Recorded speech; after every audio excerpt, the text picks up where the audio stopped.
রংপুরের শিক্ষক দম্পতি ও তার সন্তানদের হত্যার বিষয়ে তথ্য সংগ্রহে আছেন আমাদের সহকর্মী সুমন তানভীর। এখন সরাসরি যুক্ত হব তার সঙ্গে।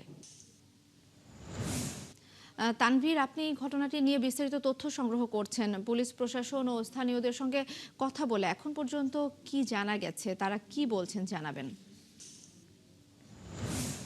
আসলে আমরা সকাল থেকে এলাকাটিতে আছি এবং আপনি জানেন যে সকালে পুলিশের থেকে একটা সংবাদ সম্মেলনও হয়েছে, সেখানে আপডেট করা হয়েছে যে আসলে এই মামলার অগ্রগতি। আমি অগ্রগতিটি আপনাকে জানাচ্ছি, তার আগে আমি যে জায়গাটিতে দাঁড়িয়ে আছি সেই জায়গাটি আপনাকে দেখাই।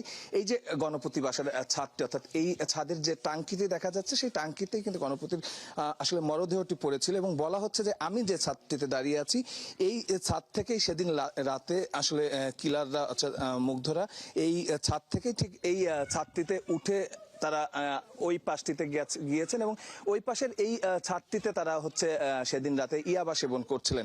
আমি যেটি বলছি যে এই ছাদ থেকে এই গণপতির ছাদে যাওয়া আসলে খুবই সহজ। আপনি দেখছেন যে একদম আমি এভাবে ধরে আমি ওই পাশে চলেই যেতে পারি, কিন্তু এই ছাদ আসলে প্রশ্ন হচ্ছে ইয়াবা সেবনের জন্য আসলে কতটা আদর্শ জায়গা কিংবা উপযোগী জায়গা। চারপাশ কিন্তু খোলা। পুলিশ যেটি বলছে যে এই ছাদটির গণপতির ছাদটির হাফ অংশ, অর্থাৎ এই যে অলটি আপনি দেখছেন এই অলটি হাফ অংশ পর্যন্ত অল করা, যেই কারণে তারা এই ছাদটি থেকে এই ছাদটিতে গিয়ে নেশা করে। যদি এই ছাদটি আসলে এরকম অবস্থায় থাকতো তাহলে ওই ছাদটিতে তারা যেত না। আমি একটু আমার সহকর্মীকে বলবো এই ছাদের অবস্থাটা আসলে আপনাকে আমি একটু দেখাতে চাই যে এই ছাদটি আসলে ইয়াবা সেবনের জন্য কতটা আদর্শিক হতে পারে কিংবা পারে না। আপনি দেখছেন যে এই যে বাসাটিতে আমরা আছি, এই বাসাটির আমরা ছাদের নিচের অংশটিতে আছি, এখানে কেউ থাকে না, চারপাশ কিন্তু মোটামুটি আবদ্ধ জায়গা। এবং আমি যদি বলি যে এই জায়গাটিতে যেখানে আসলে সোফাগুলো রাখা হয়েছে, এই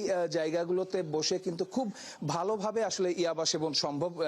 বিশেষ করে ওই গণপতি বাসার ছাদের চেয়ে এখানকার পরিবেশ কিন্তু যথেষ্ট ভালো, অন্তত ইয়াবা সেবনের জন্য। এবং আরেকটি বিষয়ও আপনাকে আসলে বলে রাখতে চাই, যেহেতু ইয়াবা সেবনের কারণে হত্যাকাণ্ডটি ঘটেছে, যার জন্যই আমি আসলে এই কথাগুলো এত বেশি করে বলছি যে এই যে গণপতি বাসাটি আমরা দেখছি, গণপতি বাসার দোতলায় তারা থাকতেন তার পরিবার নিয়ে, কিন্তু নিচতলা কিন্তু আসলে আমরা দেখেছি যে নিচতলাটি কিন্তু একদম নির্মাণাধীন এবং খোপ করে ঘর টানা। অর্থাৎ এই বাসাটিতে যখন তারা ঢুকেছে মুগ্ধরা, এই বাসাটিতে একটি অল টোপকে তাদের ঢুকতে হয়েছে এবং এই বাসার নিচেরটিতেও কিন্তু আসলে কোনো মানুষ থাকে না, সেখানেও নির্মাণাধীন খোপ করা। অর্থাৎ এই বাসাটির নিচেও কিন্তু আপনি চাইলে খুব সুন্দরভাবে ইয়াবা সেবন করতে পারতেন, কিংবা গণপতি বাসার ছাদ নিচের যে পরিস্থিতি আমরা দেখেছি, যে অবস্থান দেখেছি, সেখান থেকেও আপনি খুব সহজেই এবং খুব স্বাচ্ছন্দ্যে ইয়াবা সেবন করতে পারতেন। আপনি সেটি না করে আসলে কেন এই বাসাটিতে আসলেন এবং এই বাসাটি থেকে গণপতি বাসার ছাদে গিয়ে আসলে ইয়াবা সেবন করতে হলো